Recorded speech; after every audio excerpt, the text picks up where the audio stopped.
Bab 1581. Saat ini, Charlie mengikuti Elsa ke villa.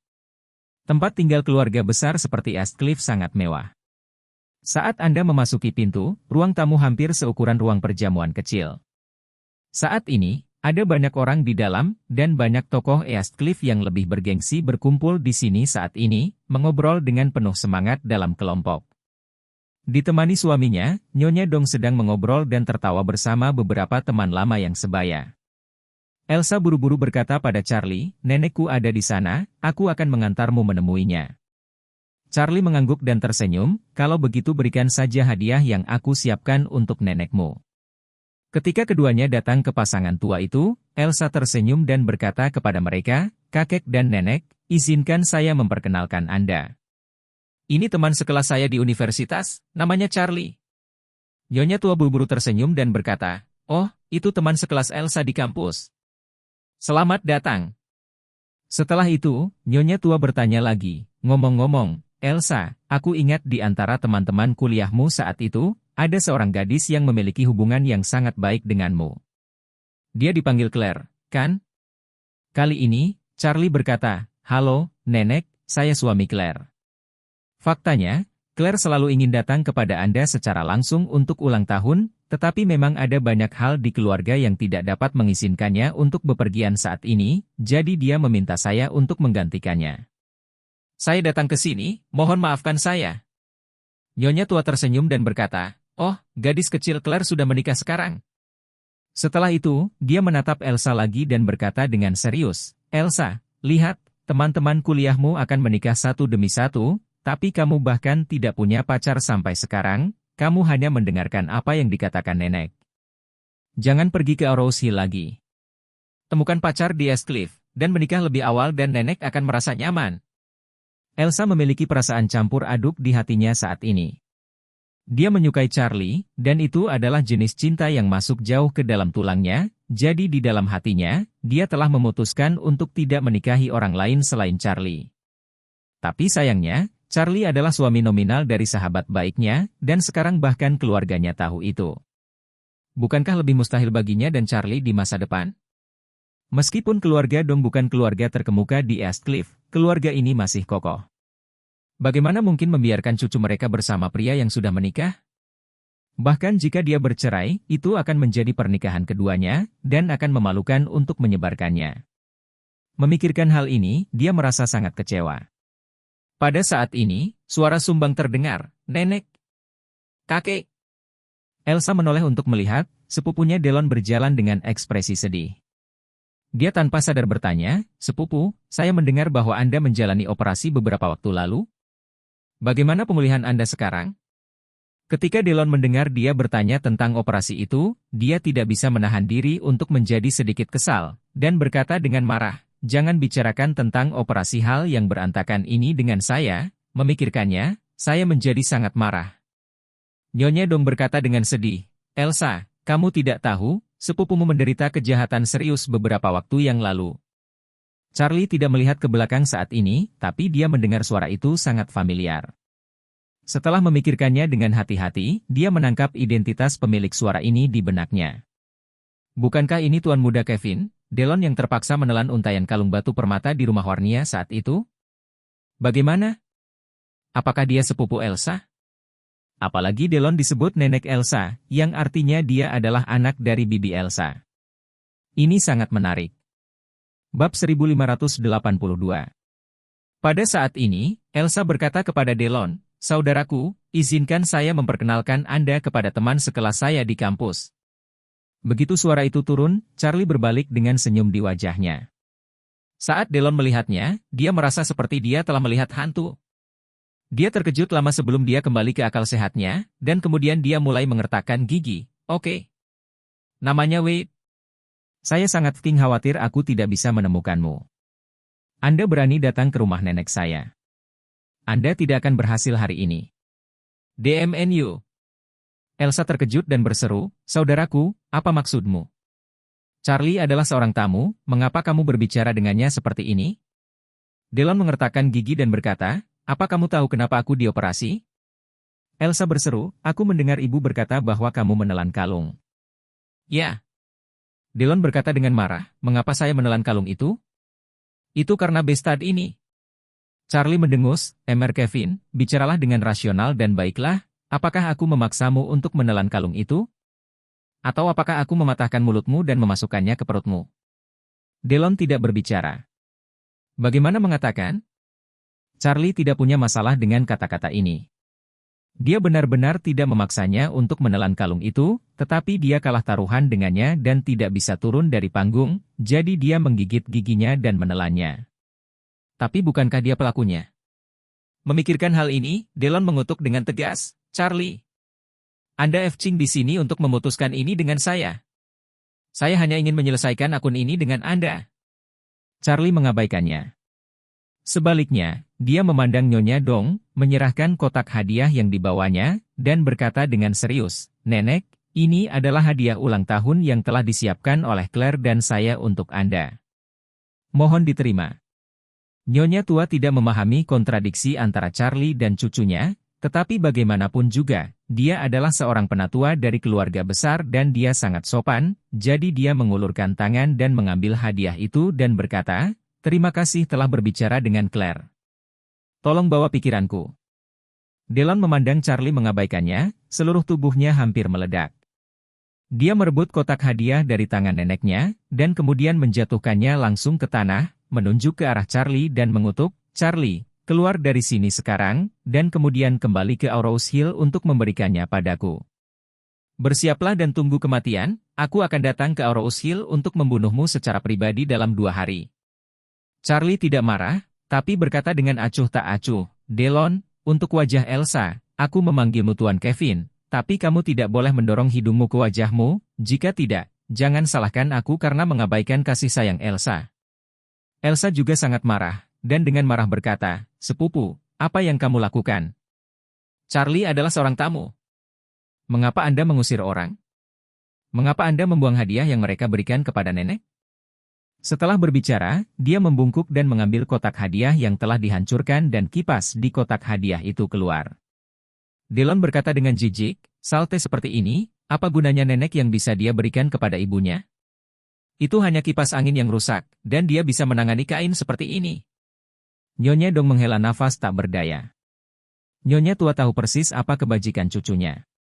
Meskipun dia mendengar bahwa Charlie mungkin tidak dapat dipisahkan dari operasi cucunya, tetapi melihat apa artinya, 80% dari cucunya menyalahkan dan meminta masalah, tanggung jawab mungkin tidak terletak pada Charlie. Jadi, dia berkata dengan serius, Delon, orang yang sangat besar, mengapa pidatonya begitu dangkal? Hadiah mewakili pikiran, terlepas dari tinggi atau rendahnya. Ketika Delon mendengar ini, dia segera mengeluarkan kotak hadiah dari sakunya. Setelah membukanya, itu berisi Buddha Maitreya yang diukir dengan giok hijau. Sekilas, jadi itu adalah warna hijau kerajaan dengan air yang luar biasa. Bahannya luar biasa, tidak ada kekurangan, dan ukirannya sempurna. Ada juga lingkaran berlian di sebelahnya yang cukup mempesona. Dia menyerahkan kalung giok itu kepada Nyonya Dong, dan berkata tidak yakin, Nenek, Buddha giok ini adalah Kaisar Hijau Laokeng, bernilai setidaknya 30 juta. Kipas rusak beberapa ratus. Ada begitu banyak yang seperti itu, kedua hal ini ditempatkan bersama, dan penghakiman dibuat. Sampah adalah sampah, dan tidak peduli seberapa bagus kemasannya, itu tidak bisa berharga. Bab 1583. Melihat Delon masih memiliki wajah ini, Charlie tidak bisa membantu tetapi mencibir. Aku berkata Delon, kamu juga ingat apakah kamu makan atau tidak? Apakah kamu lupa kalung yang kamu telan terakhir kali? Alasan utama mengapa Delon terpaksa menelan untaian kalung batu permata itu terakhir kali adalah karena dia kalah taruhan dari Charlie. Saat itu, dia merasa telah mengambil untaian puluhan juta kalung yang sudah bagus, dan pada saat yang sama pil permajaan yang diberikan Charlie kepada Warnia tidak ada harganya. Tapi dia tidak menyangka pil permajaan akan langsung dijual dengan harga setinggi 2 miliar di pesta ulang tahun Warnia. Namun, setelah Delon kembali, dia telah merenungkan masalah ini, dan semakin dia merenungkan, semakin dia merasa ada sesuatu yang salah. Dia selalu merasa bahwa tidak mungkin ada orang yang mau menghabiskan 2 miliar untuk hal bodoh seperti itu. Jadi, kemungkinan terbesar, sebenarnya, adalah Tai Lai dan Charlie bergabung untuk menyanyikan lagu ganda. Meskipun Tailai telah menghabiskan 2 miliar di permukaan, sangat mungkin Charlie akan mengembalikan uang itu kepadanya setelah berbalik. Karena itu, dia semakin membenci Charlie. Ternyata dia berencana pergi ke Arrows Hill untuk menyelesaikan rekening dengannya setelah tahun baru, tapi dia tiba-tiba datang ke East Cliff dan rumah neneknya atas inisiatifnya sendiri, yang membuatnya langsung membencinya. Jika bukan karena pesta ulang tahun saat ini, dia bahkan ingin memanggil seseorang segera dan langsung memukuli Charlie sampai mati. Oleh karena itu, dia langsung berteriak pada Charlie, "Charlie, kamu menghitung akun saya terakhir kali, saya belum menyelesaikannya dengan Anda. Sekarang Anda berani datang ke East Cliff dan berpura-pura menjadi orang benar?" Saat dia berkata, dia bertanya dengan marah, "Anda mengatakan yang sebenarnya, apakah Tailai berkolusi dengan Anda terakhir kali?" Charlie mendengus dengan jijik, dan berkata, "Jika Anda tidak mampu untuk kalah, katakan saja dengan jujur, jangan malu, tetapi Anda tidak mampu untuk kalah dan Anda masih bermain nakal, itu akan sedikit memalukan." Delon tiba-tiba menjadi marah, mengertakkan gigi dan berkata, "Kamu bilang aku tidak bisa kehilangan? Saya tidak bisa kehilangan?" Charlie tersenyum dan bertanya, "Jika kamu mampu untuk kalah, mari kita berjudi lagi."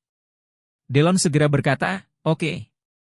Apa yang harus dipertaruhkan? Anda mengatakannya."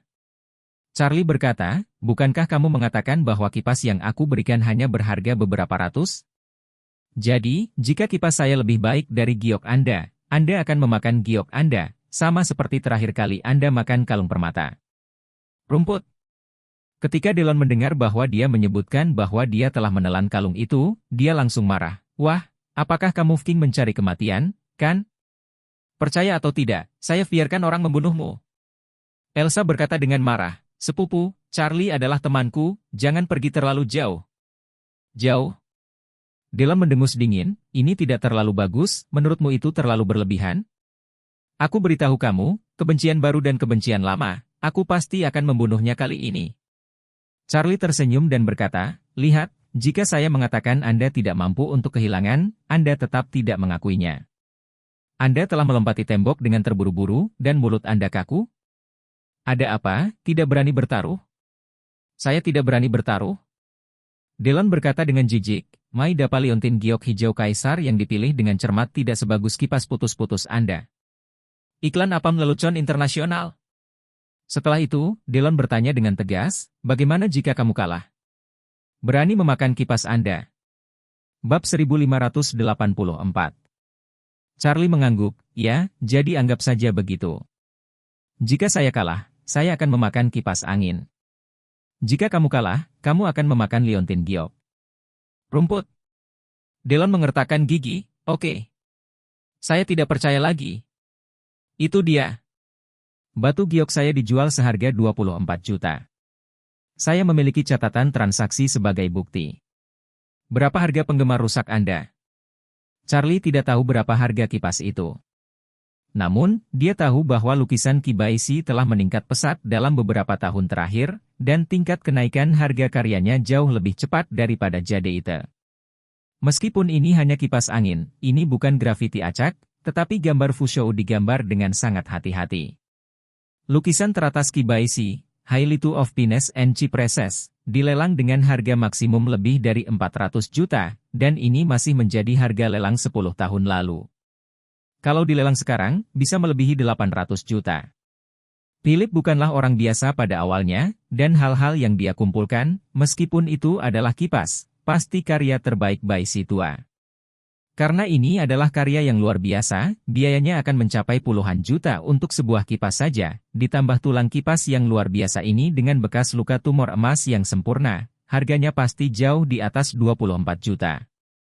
Jadi Charlie membuka mulutnya dan berkata, "Kamu bisa bertanya kepada seseorang yang tahu cara melukis untuk mengidentifikasi berapa harga kipas ini."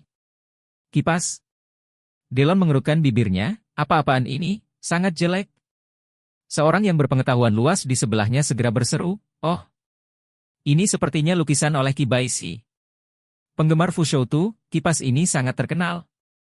"Iya," seseorang menggemakan, "kipas ini sepertinya telah dilelang di Christie dalam beberapa tahun terakhir. Jika saya ingat dengan benar, itu seharusnya telah dilelang oleh ketua Gu dari keluarga Gu seharga 88 juta. Ketua Gu? Apakah Ketua Gu yang mengumumkan kesembuhannya dengan cara yang terkenal kemarin dan kembali ke kendali grup Gu? Ya, itu dia. Aneh, bagaimana pemuda ini bisa memiliki koleksi Ketua Gu di tangannya? Mungkinkah itu dicuri? Pencurian? Itu tidak mungkin, tetapi juga tidak mungkin untuk menjadi asli. Saya rasa itu adalah tiruan, atau disalin oleh pakar kontemporer. Delon mendengar percakapan ini, dengan mencibir di sudut mulutnya, dan berkata kepada Charlie, "Oke, Charlie, bahkan F. Ching membodohi nenek saya dengan palsu, kamu benar-benar mencari kematian." Nenek Delon berkata dengan memalukan, "Oh, kalian berdua tidak boleh bertengkar di sini seperti kalian masih anak-anak." Kesopanannya ringan dan penuh kasih sayang. Mengapa repot-repot mencari harga sebenarnya? Delon, kamu mundur selangkah. Bagaimanapun, Charlie adalah seorang tamu, dan datang dari jauh. Bagaimana kamu melakukannya? Delon mengertakkan gigi dan berkata, "Nenek, cucu ini telah mengadu saya dengan sangat buruk. Aku pasti tidak akan membiarkan dia pergi kali ini." Saat dia berkata, dia mengguncang kipas lipat di tangannya dan mencibir.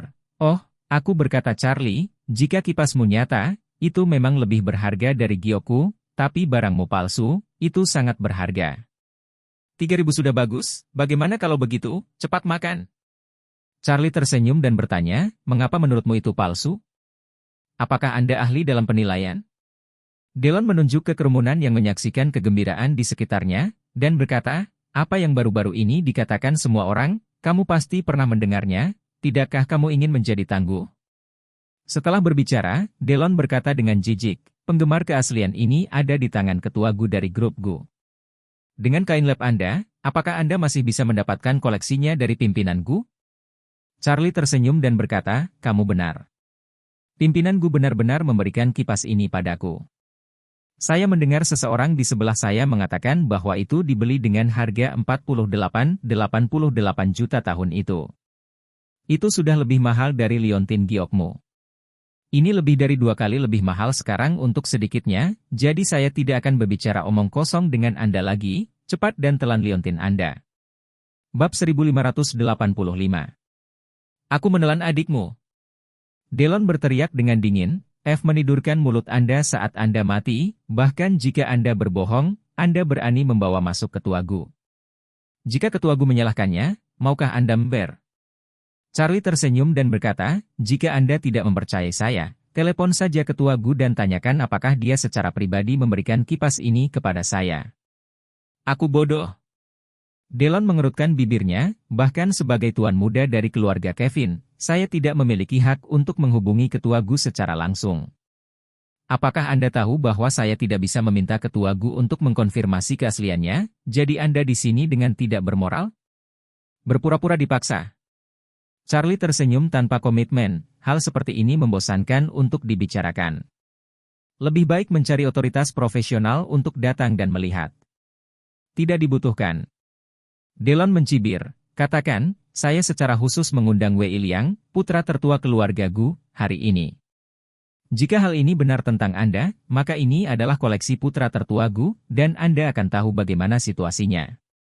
Charlie tertawa lebih keras ketika mendengar ini, "Oke, karena kamu harus menunggu putra tertua keluarga Gu, lalu tunggu dia datang." Delon tidak menyangka bahwa Charlie sama sekali tidak takut, dia bahkan tidak setengah kosong, dan dia tidak bisa tidak terkejut. Jika dia berubah menjadi dirinya, mengambil salinan untuk berpura-pura menjadi koleksi ketua Gu, dan mendengar bahwa Tuan Gu akan datang, maka dia akan bergegas menghindari tertangkap oleh Tuan Gu. Tapi Charlie tidak bermaksud lari sama sekali. Ini membuatnya bertanya-tanya, mengapa anak ini begitu percaya diri? Meskipun dia di Arrows Hill, dia tampaknya memiliki beberapa koneksi, tetapi dia tidak bisa benar-benar masuk ke hubungan Philip, bukan? Siapakah Philip? Kepala keluarga terbesar ketiga Eastcliff, keluarga Gu. Belum lagi Charlie, bahkan ayahnya pun tidak bisa menjalin hubungan ini. Mengapa menantu yang tinggal di tempat kecil seperti tempat Arrows Hill ini memiliki hubungan dengan Philip? Tidak mungkin. Saat ini, seseorang berteriak, "Cucu Gu ada di sini." Tiba-tiba, semangat 12 menit itu habis. Bahkan kakek Elsa menjadi serius karena terburu-buru. Tidak peduli bahwa Wei Liang hanyalah seorang pemuda berusia 20-an dari keluarga Gu, tetapi di mata keluarga Dong dan tamu dari semua lapisan masyarakat, dia bisa dianggap sebagai salah satu yang paling penting di ulang tahun ini. Perjamuan. Nyonya Dong harus bersikap sopan dan bahkan menyanjung di depan Wei Liang.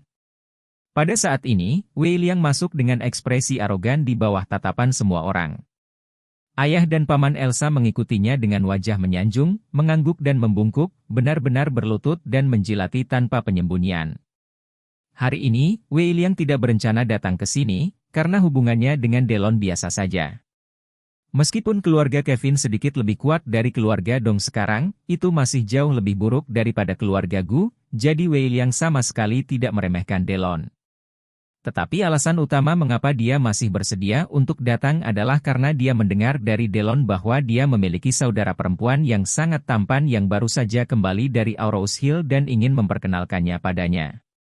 Meskipun Wei Liang masih tidak bisa melakukan itu, dia masih memiliki kebajikan pria itu di hatinya. Meski kemampuannya sudah hilang, ia masih penuh ilusi dan kerinduan akan kebalikan S3X di dalam hatinya. Padahal, ini juga sifat manusia. Bukan rahasia lagi bahwa para Kasim kuno sering berhadapan dengan para dayang istana di istana. Selain itu, Wei Liang sudah lama mendengar bahwa Elsa, cucu dari keluarga Dong, cantik, dan kebetulan kali ini ada kesempatan, jadi dia ingin datang dan melihat-lihat. Begitu Wei Liang masuk, kakek Elsa segera mengambil langkah ke depan, dengan antusias dan hormat berkata, "Tuan Gu, tidak tahu apakah Anda datang ke sini, jika saya melewatkannya, maafkan saya." Wei Liang dengan lemah melambaikan tangannya dan berkata, "Aku juga mendengar Delon berkata bahwa hari ini adalah hari ulang tahun neneknya dan mengundangku untuk bergabung, jadi aku segera menyela." Kakek Elsa buru-buru berkata, "Tuan Gu, Anda datang dan biarkan kediaman keluarga Dong bersinar, bagaimana ini bisa menjadi gangguan?"